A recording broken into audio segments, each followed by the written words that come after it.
SMC वर आहे इकडे वर ना.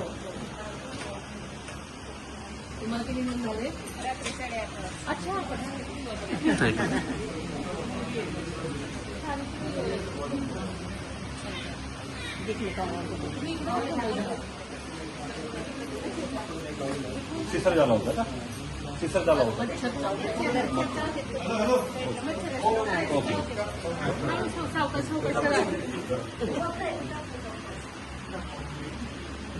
चांगला झाला काही चांगला झाला होता. अडचण वगैरे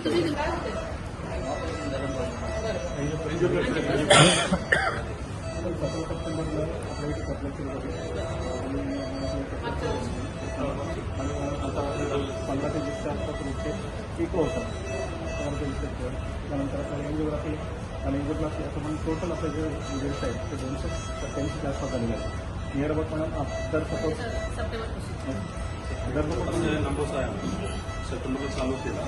मध्ये त्यांच्या अडचण होतं की त्यांच्या जनरेटर नव्हते, तो आम्ही DPC म्हणून दिला ना, त्यामुळे ऑक्टोबरपर्यंत जास्त काम झालेलं नाही. पण नोव्हेंबरपासून त्यांच्या अँजिओग्राफी 49 आहे, अँजिओप्लास्टी 11 आहे.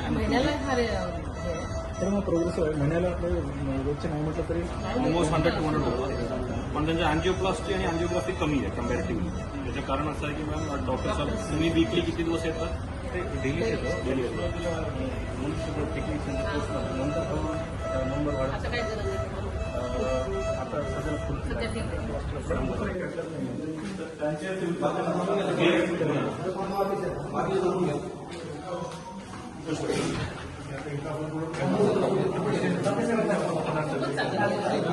सगळे डॉक्टरच नाही आमच्याकडे. कार्डियाक सर्जनच नाही आणि वापरायचं असेल आणि एक हार्ट लंग मशीन सुद्धा पाहिजे. अंदाजे किती दिवसामध्ये आपण हे ऑपरेशन